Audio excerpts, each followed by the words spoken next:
This is my master template.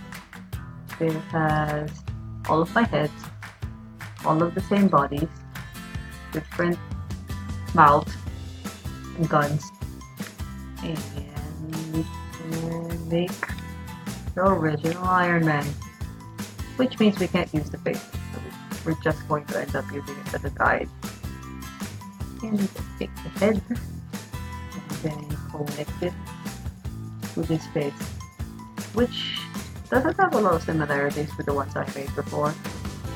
I made Iron Man. This is the first time I'm going to do Iron Man with any kind of head. No way, this with the original artwork. So, break down. Yeah, pretty much perfect. He has a bit of a lining on the jaw, so we can keep that in. But they'll all be yellow anyway, so that's fine. Best thing to do is that you have characters with very symmetrical heads. So only do one side and then just copy paste the other side. That is perfectly symmetrical. It's all squarish. Yes, it's all squarish. Oh god. Alright, there we go. Earmuff. High-tech earmuff. There's eyes. There also you don't see it. Its mouth is just a line. Okay, mouth is just a line. Better. Line, maybe another line. Another line. Okay. Alright, now we got one side. Copy of it.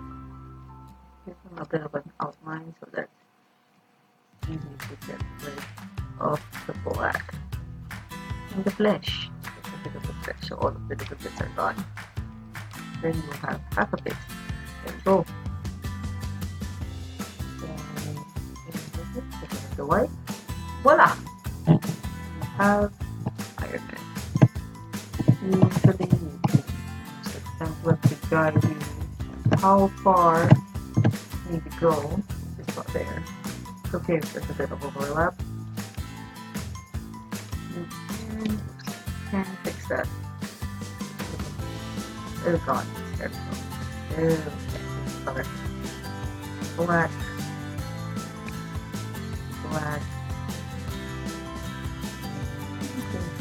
Black. Fine. Alright, now the problem is there. And for the color of white, which you can't see, but I'm using white. That's why you can't see it. Now he has a beautiful high-tech widow's peak. It's great. You might make his mouth a little less trapezoidy, maybe more square. I think it might be better off more square. If you're never sure and you don't want to lose the original one, just make another copy.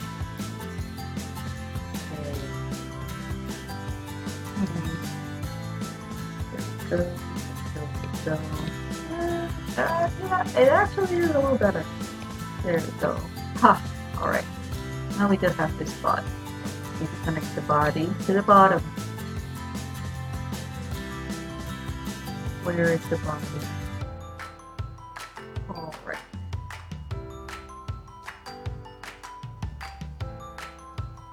We can start coloring, but you can always just set it aside. Clean it up a little bit. I think the ear should be a straighter edge. So we're going to clean that up. Just make it straight instead of curve. I don't know why I made it curve. It's like trying to shape with his head. Alright. Is that straight?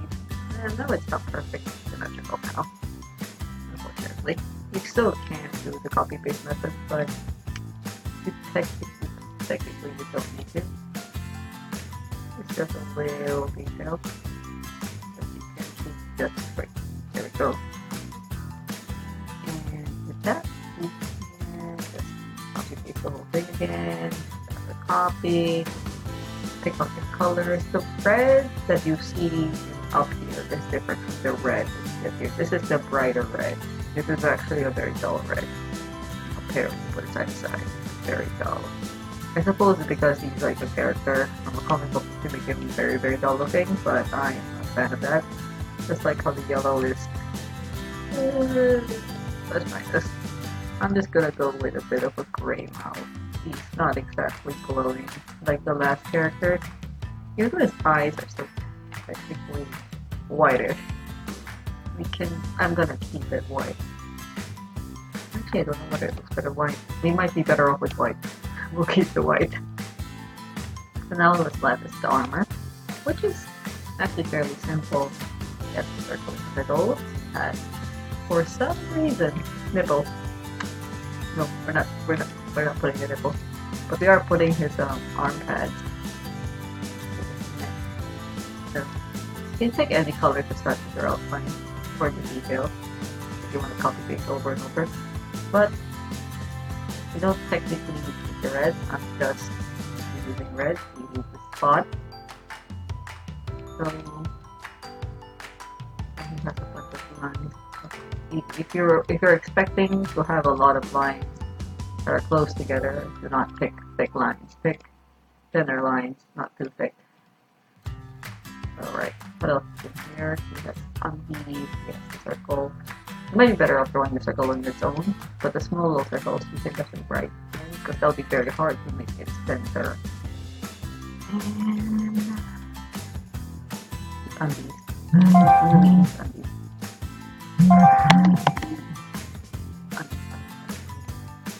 Yeah, this is very unbead-ish. Alright, so it's for most of the characters that you draw based on the comic book that was way old, it's going to be a little underwearish. It's always going to be undies on the outside, even for some reason with armor. Tradition. Let's see. Keep on the lines. On the lines, and he does have some thinner lines. Here's what I mean. To put two thick lines, it's going to be really hard to squeeze into more lines. You can thin it out like that, but it's a hassle. And he has a circle thing at the side and a bit of a little triangle here, something dangling, some kind of weapon. Maybe it's a veteran, an Ironman version of veteran. See, you can make it transparent if you're planning to put on the detail on top.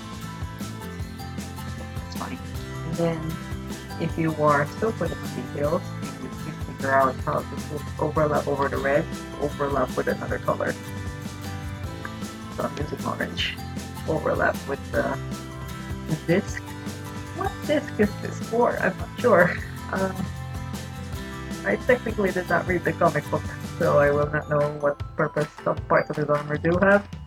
But because he has some kind of detail work on the chest that's usually much more detailed than the original artwork, we can put some kind of outline that's not too thick. Because it's all gonna be black. Oh, it's all gonna be red anyway. So we're gonna make everything red. This makes things easier once you want everything to be colored in.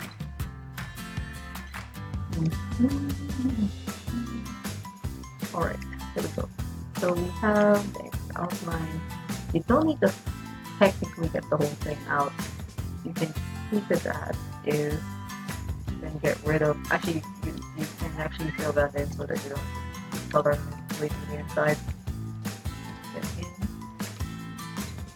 Copy paste the top and try to be present with the line, which is about yay. Yeah, it's about there. Sometimes you just use little shapes inside to match it up, because I did technically make these templates also symmetrical-ish. Oops. Okay. If you want to fill that up, you can just put the line across the same thickness, or you can cheat, like putting it and stretching it out. If it's a straight line, it's not going to pixelate. If it's straight down or straight up and not diagonal, it will not pixelate. If you do that, you can only have an undue amount. That's why I copy paste everything over and over, so that you can have a spare copy. If you lose enough undos, you are not going to be able to get back the original work. So always make copies, assuming you will even do this. I think I'm the only one who does this. Well, there's billions of people. Some people probably do something like this. Okay, now we have a little outline on the side. I didn't make it full thickness. You can tell that if you made this fat, this will be very small, and then you are not going to be able to see anything inside. So make everything as close as you can with red. Oh, forgot about that. Because trying to color each individual line will be harder than trying to make everything black one by one. So now we can make everything black. Metal nipples. I'm saying nipples. And Ironman. Okay, so make yellow. And everything else is actually, is this center just yellow? It's also yellow. Okay, yellow. Okay, fine. So the easiest way to color everybody in without having to go into each individual line. Oh wait, let me do this before I forget. There's a bit in the middle that's technically like part of the belt buckle ensemble. So if you do this, it's not going to be perfectly symmetrical unless you just take the time to do it. But you can hardly tell the difference. Okay, so now we have that. The fastest way to color all of the little colors is to make one red box, color the red box, copy paste it so that this setting is on transparent. So if it's not transparent, none of the white is seen. Transparent, then you can't see shit of the white and you can get the colors go through. And that means you get rid of the background and you have a completely red armor. And because it is so uniform and like actually not very pretty, you can make some of the red a little darker, like the pads,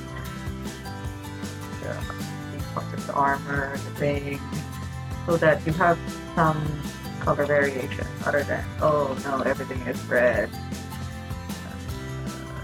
Technically, you can make it yellow down here, but no, we'll keep red. I think this might be better off at the bright red. Okay, better. So, once you have a head, once you have a body, you have Ironman. Put it up here so I have some space to see it. Alright, putting the head together. You can freehand it, like drop it like that, but you can use your little up and down on the keyboard to slowly move down the head. It's as symmetrical as you think it is. And then you have Ironman. All done. Traditional, old school Ironman.